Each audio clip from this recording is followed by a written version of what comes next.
Muito bom dia, meus amados irmãos e amigos, que a paz e que a graça de nosso Senhor e Salvador Jesus vos assista sempre.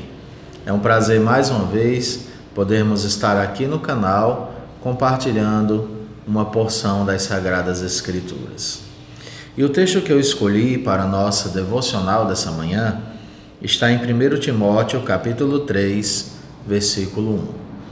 Esse texto diz: fiel é a palavra.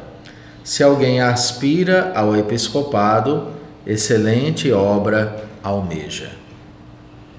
Meus amados irmãos, estamos diante de uma carta que foi escrita pelo apóstolo Paulo ao seu amado filho na fé, Timóteo, que era um jovem pastor e que necessitava, ainda que como pastor, de direção e apacentamento. Esta é uma carta de um pastor velho e experiente para um pastor jovem em início ou nos primeiros anos do seu ministério. E Paulo vai trazer inúmeras orientações a Timóteo em toda essa carta, mas aqui eu gostaria de chamar a sua atenção nesta manhã é apenas o que está declarado nesse verso primeiro acerca do sagrado ministério.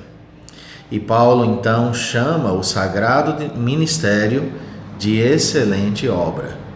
Ele diz em palavras muito simples que se alguém deseja o sagrado ministério, deseja uma obra excelente e deve desejá-la de todo o seu coração. Eu estive meditando hoje pela manhã acerca dessa palavra, excelente obra. E essa palavra excelente é uma palavra que me incomodou bastante na manhã de hoje. Eu comecei a pensar que nós gostamos de excelência nas coisas que nós vamos experimentar ou naquilo que nós vamos vivenciar. Excelência traz a ideia de qualidade, traz a ideia de perfeição, traz a ideia de algo que não foi realizado de forma mal feita. E então eu comecei a pensar em alguns grandes profissionais que nós temos em diversas áreas. Eu comecei, por exemplo, a pensar em um cirurgião ou um neurocirurgião. E eu comecei a pensar então que para que você seja um excelente médico, é indispensável que você dedique anos àquela tarefa de se preparar constantemente para poder então colocar ou ser colocada nas suas mãos a vida de uma pessoa e essa vida ser confiada para que você possa inserir-se naquela vida de maneira cirúrgica e tratar o seu problema. Nenhum de nós gostaria de ser operado por quem não sabe o que está fazendo. Certamente, nós nos sentiríamos muito mais confortáveis se aquela pessoa que está fazendo uma cirurgia em nós é uma pessoa excelente no que faz, dedicado a aprender, que ama o que está fazendo e é competente e possui a precisão cirúrgica e a inteligência necessária para nos operar. E então eu comecei a pensar em um outro profissional, um engenheiro, que vai fazer uma planta de um prédio, de um grande prédio. Você não confia a planta da casa que você vai morar a quem não sabe o que está fazendo. Você não confia um prédio que você vai construir a quem não sabe o que está fazendo. Certamente você chama aquele profissional que estudou, que sabe muito bem como funcionam todas as dinâmicas de preparo de um grande edifício, porque você sabe que não pode confiar a construção da sua casa o planejamento da casa que você vai morar embaixo dela a quem não sabe o que está fazendo, a quem não sabe calcular, a quem não sabe o funcionamento de toda a logística para que uma casa seja firme, segura e habitável. Porque se você confiar a construção da sua casa a quem não sabe o que está fazendo, essa construção poderá ceifar a sua própria vida. E então comecei também a pensar em um grande jurista. Comecei a pensar em um ministro do Supremo Tribunal Federal, em um juiz, que ali se preparam por longos e longos e longos anos, estudando constantemente para se deparar com questões difíceis. E ele tem que ser alguém que sabe interpretar muito bem a lei e que sabe interpretar muito bem o contexto. E então eu pensei no sagrado ministério. Queridos, todas essas profissões que eu mencionei, elas também requerem excelência. Tudo que vamos fazer tem de ter excelência. E se o ministério é uma excelente obra, ela deve também ser desempenhada com excelência. E o que é necessário para que o ministério seja excelente? Eu acredito que cabe nessa resposta tantas colocações, mas eu gostaria de apontar algumas. Primeiramente, para que o ministério seja excelente, é necessário piedade, é necessário relacionamento profundo com Deus, é necessário compromisso com o Senhor da palavra, é necessário comunhão com Deus por meio das Sagradas Escrituras.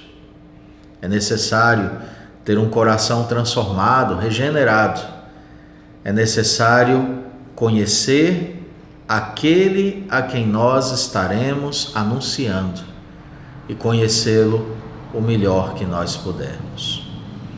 Isso me faz pensar que não é possível ter um ministério excelente se nós não formos dedicados ao Senhor que nos chamou para o sagrado ministério.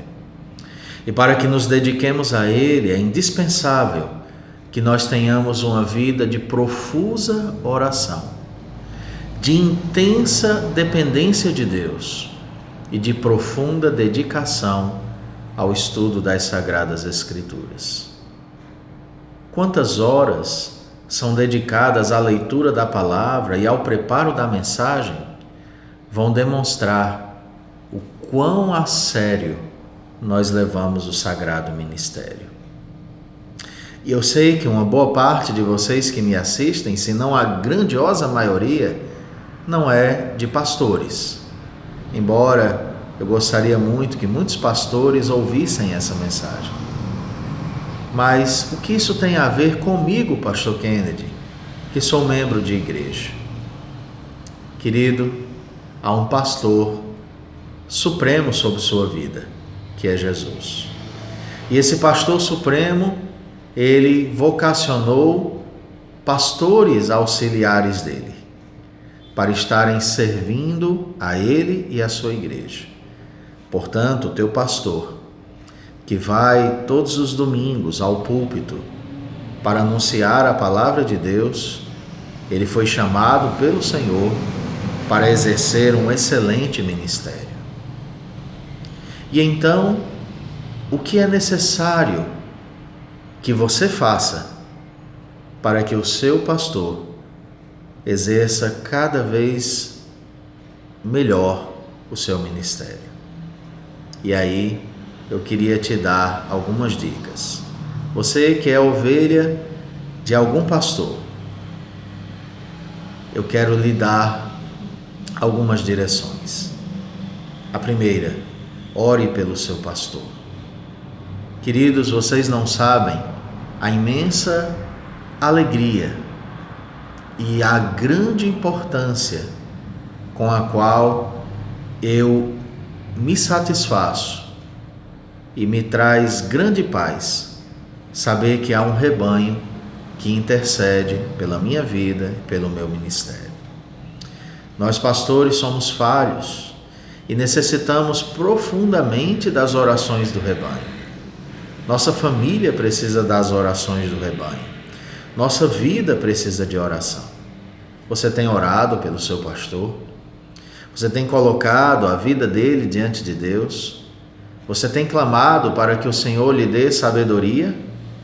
Para que o Senhor lhe dê entendimento das Sagradas Escrituras? Para que o Senhor guarde a sua saúde e trate as suas emoções também?